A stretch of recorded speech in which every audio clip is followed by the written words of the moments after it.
Hello, हाय, नमस्कार. मी नेहा. सराव आणि स्वादमध्ये तुमचं खूप मनापासून स्वागत आहे. तर अचानक ठरलेल्या रेसिपीबद्दल मला तुम्हाला सांगायचं आहे. तर आधी थोडीशी रेसिपी पाहूया, मग यामागची स्टोरीसुद्धा तुम्हाला सांगते. तर यासाठी मी खलबत्ता, आपला की जो सिलबट्टा असतो किंवा मग तुम्ही कुटणी बोलू शकता, त्यामध्ये थोडेसे धणे, जिरे, बडीशेप छान कुटून घेतले, दरदरे कुटायचेत. सो माझं हेच म्हणणं असेल की मिक्सरला लावण्यापेक्षा तुम्ही असंच कुटून घ्या. सगळ्यांच्या घरी कुटणी वगैरे असतेच. तर हे छान कुटून आपल्याला बारीक वाटून थोडंसं दरदरं बाजूला ठेवून द्यायचं आहे. आणि ह्यामध्येच याच आपण खलबत्त्यामध्ये छान अद्रकचा एक तुकडा आणि 5 ते 6 लवंगी मिरच्या, तिखटवाल्या मिरच्या घ्यायच्या आहेत आणि त्याला छान कुटून घ्यायचं आहे. हे पण आपल्याला दरदरच हवं आहे, जास्त पेस्ट नको आहे त्याची. की हे जे क्रंच असतात ना, अद्रकचे असू दे किंवा मग लसूणचे असू दे, ते दाताला लागले की आणखी छान लागतात, नाही का. सो हे सगळं कुटून झाल्यावरती इथे मी त्याला फोडणी दिली होती. आणि आता कारण सांगते, जे बाउलमध्ये तुम्ही जी भाजी बघितली होती ती बटाट्याची भाजी होती, जी की आईने डोसे बनवले होते सकाळी. सो त्यासाठी मी विचार केला होता की बटाट्याची भाजी बनवूया. पण आता जे बाजारात येणारे बटाटे आहेत ना, ते अगदीच गोड आहेत. तर त्यामुळे तुम्ही कितीही त्यात मिरच्या घातल्यात तरी पण त्याचा काय तो स्वीटनेस आहे तो जात नाही. आणि भाजी त्यामुळे ना अगदीच म्हणजे चवच नव्हती लागत त्याला. सो संध्याकाळी मी जेव्हा घरी गेले तेव्हा आई बोलली की ह्याचं करायचं काय, कारण की बाबा तर अजिबात खात नाही असं काही असेल तर. सो मग मी विचार केला की काहीतरी करायला हवं. त्यासाठी मग मी विचार केला की ह्यामध्येच थोडंसं तिखट आणखी ॲड करून आपण हे सारण बनवूया. तर ह्यामध्ये हे सगळं मी ॲड केलं. त्यानंतर ही जी चटणी आहे ती सकाळी डोस्यांसोबतच बनवली होती, तीसुद्धा घातली. त्यातसुद्धा मिरची होती.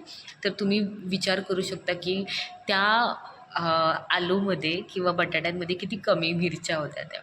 आणि थोडीशी आमचूर पावडर टाकले, जेणेकरून थोडासा बॅलन्स राहील स्वीटनेस आणि तिखट आणि थोडासा आंबटपणा. आणि प्रोमोगेनेट होते घरी, म्हणजेच डाळिंब. तर ते सुद्धा मी यात घातले. मला काय सुचलं होतं काय माहिती, जे भेटेल ते घातलं आहे मी यामध्ये. आणि मग मेन चीज लक्षात आली माझ्या पीठ मळल्यानंतर की मी शेंगदाणे टाकायचेच विसरले.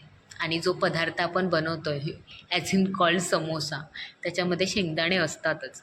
आणि वाटाणेसुद्धा नव्हते, मग शेंगदाणे तर हवेत. मग मी पटकन त्याच फ्राईंग पॅनमध्ये थोडंसं तेल घालून छान सगळं मिक्स करून यात घातलं. आणि हे बॅटर आपलं रेडी झालेलं आहे. तर असंच बॅटर तुम्ही वेगळ्या पद्धतीने बनवू शकता. हे की माझ्याकडे बनवलेलं होतं त्यालाच मी रिक्रिएट करायचा काहीतरी प्रयत्न केला, जेणेकरून वेस्ट जाऊ नये आणि खाल्लं जावं.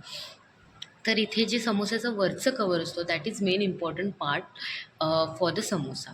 तर इथे मी 1.5 वाटी गव्हाचं पीठ घेतलं आहे, ओवा छान कुस्करून घेतला आहे, थोडीशी कसुरी मेथी घेतली, जिरंसुद्धा कुस्करून घेतलं थोडंसं हातानेच क्रश करून, मीठ घातलं आहे यात चवीपुरतं. आणि रवा, एक अर्धी वाटी रवा घेतला होता मी. तेलाचं प्रमाण इथे मी 2 चमचे तेल घेतलं आहे. तुम्ही तेलाच्या ऐवजी तूप किंवा बटरसुद्धा वापरू शकता किंवा कोणतंही ऑलिव्ह ऑइल वगैरे जे काय असेल ते वापरू शकता. मी इथे तेलच घेतलं आहे, कारण की माझ्या आईला तूप आवडत नाही अजिबात. तर ती खाणार होती म्हणून मग मी तुपाचा वापर केला नाही, ते तेलच वापरले. हे तेल आपल्याला छान पूर्ण पिठाच्या कणांना आपल्याला चुरून घ्यायचं. तर याचं कारण असं आहे की आपण जितकं मळू तेवढं ते तेल आहे ते प्रत्येक कणाला लागेल आणि त्यामुळे त्याचा क्रिस्पनेस जो असतो तो वाढेल. म्हणून हे बघा, जसं मी तुम्हाला दाखवले असं आपण मुठ्ठी केली ना त्याची, की असं कडक कडक झालं पाहिजे. आणि जेव्हा आपण तेलाने छान मळतो ना, तेव्हा हे पूर्ण पीठ आहे ना एकदम असं मऊसूत सैल होऊन जातं. आणि थोडं थोडं पाणी घालून याचा एक टफसा डो बनवायचा आहे आपल्याला. तर माझा डो झाला होता बनून, तर मी ते 20 एक मिनटं त्याला बाजूला ठेवलं होतं. आणि आता मेन पार्ट समोसा बनवायचा. तर हे सगळं तयार झाल्यानंतर मी इथे पाऱ्या लाटल्या. आईने थोडीशी हेल्प केली मला पाऱ्या लाटायला. सो पाऱ्या लाटून ॲक्च्युली मला पीठ मळण्यामध्ये थोडासा प्रॉब्लेम होतो. तर मम्मीने ते थोडंसं सैल केलं आधी आणि मग हे करून दिलं, मला गोळे वळून दिले आणि त्यात मी हे घातलं. आणि हां यस, मेन पार्ट इज आपण एअर फ्राय करणार आहोत याला, कारण की ऑइल फ्री काहीतरी ऑप्शन हवा असता आणि तितकाच हेल्दी लागेल असा. पण एअर फ्रायरमध्ये मला आणखी कळलं नाही आहे की तेलाचा काहीतरी इम्पॉर्टन्स असतो की नाही, कारण की हे एअर फ्राय केल्यानंतरही ॲज सेम टेस्ट लागत होते. आणि तेल जे मी थोडंसं वरती स्प्रिंकल केलं होतं, लाईक प्रेस केलं होतं थोडंसं, ते सुद्धा बाजूला गेलं होतं. तर असे छान आपले क्रिस्पी समोसे तयार झाले. तर राऊंड शेपमध्ये, मला शेप द्यायला कंटाळा आला तसं राऊंड राऊंडच केले होते. शेजवान चटणीसोबत मी ह्याला सर्व केलं होतं. तर तुम्ही हे नक्की करून पहा. आवडल्यास लाईक करा, शेअर करा आणि चॅनलला जर तुम्ही अजूनपर्यंत सबस्क्राईब केलं नसेल तर प्लीज चॅनलला सबस्क्राईब करा. आणि प्लीज प्लीज प्लीज हा जो बॅकग्राऊंड व्हॉईस येतो आहे तो तुम्ही दुर्लक्ष केलात तर बरं होईल, कारण की मी जॉबच्या प्लेसवर आहे आणि व्हॉईस ओव्हर द्यायचा होता आणि आज व्हिडिओ अपलोड करायचा होता, म्हणून थोडासा लेट झाला आहे मला.